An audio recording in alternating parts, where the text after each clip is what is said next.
welcome to Uri Reacts to Deep Space Nine.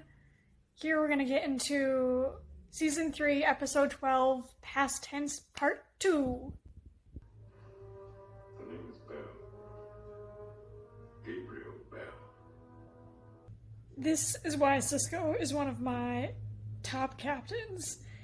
He sees injustice, realizes that no one else is going to step up or no one else can step up, and he steps up despite the risk to his own life, and he tries to way to make justice happen.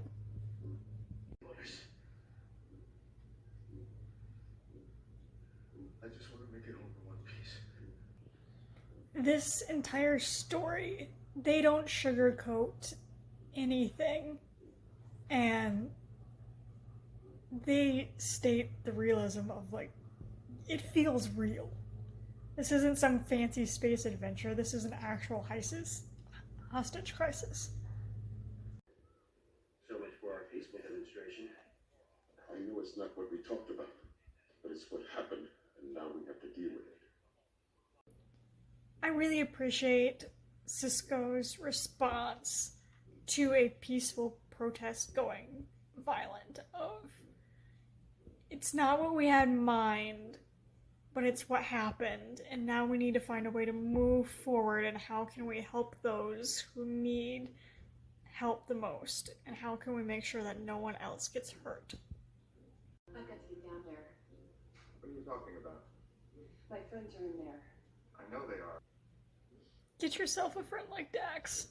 One who sees their friend in the middle of a massive, violent conflict revolving around social justice, and their response is, I need to be there with my friend.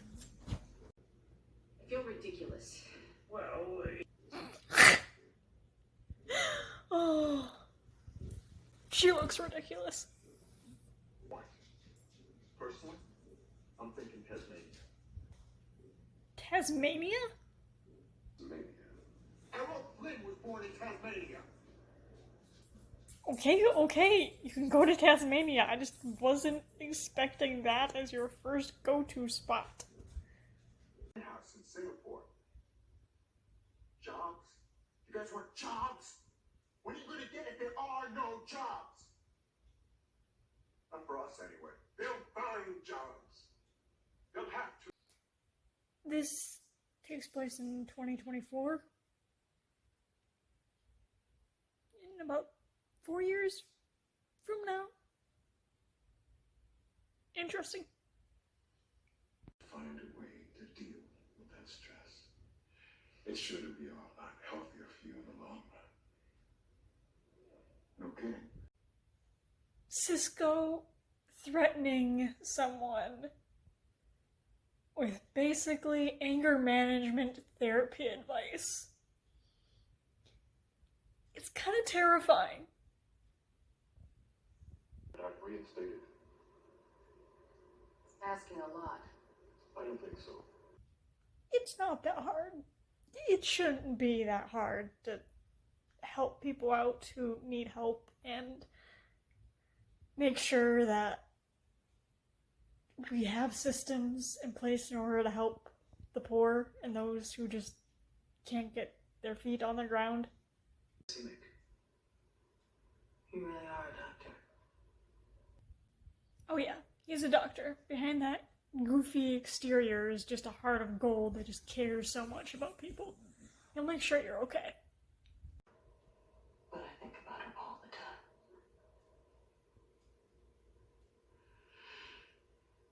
Ever since then, I've just done my job, you know. Try not to let it get the best of me. It's not your fault that things are the way they are. This show does a very good job of just humanizing everyone in this story. They humanize the poor, they humanize the protesters, and they're even right now humanizing the workers and just how the system just isn't working for them, but they're kind of stuck the same way everyone else is. Give me one reason why not. All right. Honey, you did not just tell the king of fuck around and find out to give you a reason not to.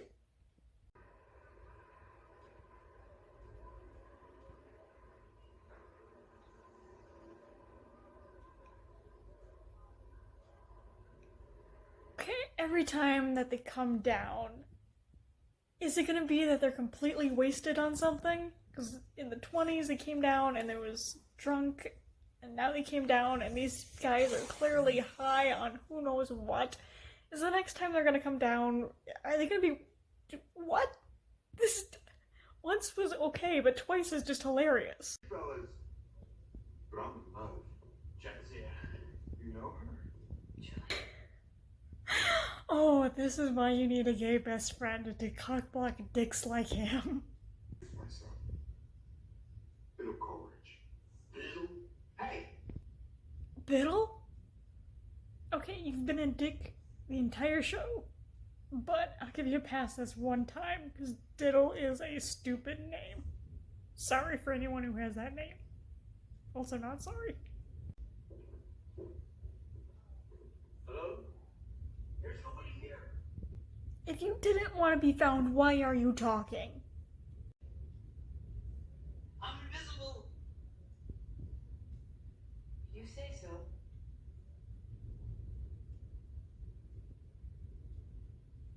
You can see me? Just barely. Yeah, just roll with the chaos. Sure, you're invisible. Just roll with it. My license. I'm gonna get free pay. Media. All about the sensationalism and ratings, and not about the actual people and the stories that they're representing.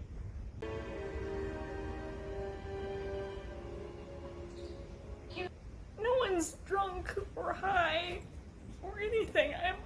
I'm disappointed.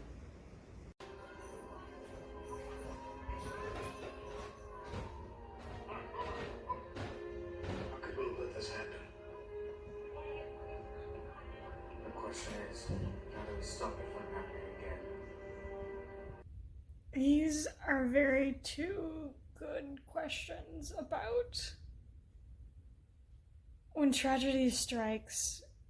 We need to be asking ourselves these questions. How did it happen? How could it happen? And more importantly, how can we stop it from happening again? I'm not looking forward to explaining this to Starfleet Command.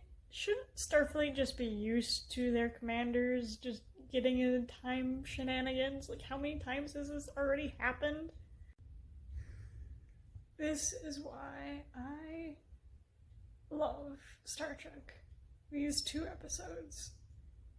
It's a story that holds up a mirror to our society and points out the flaws and calls us out on stuff.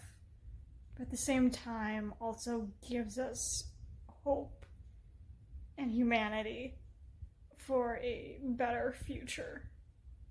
Yeah, I think out of DS9, these 2 episodes are probably my favorite.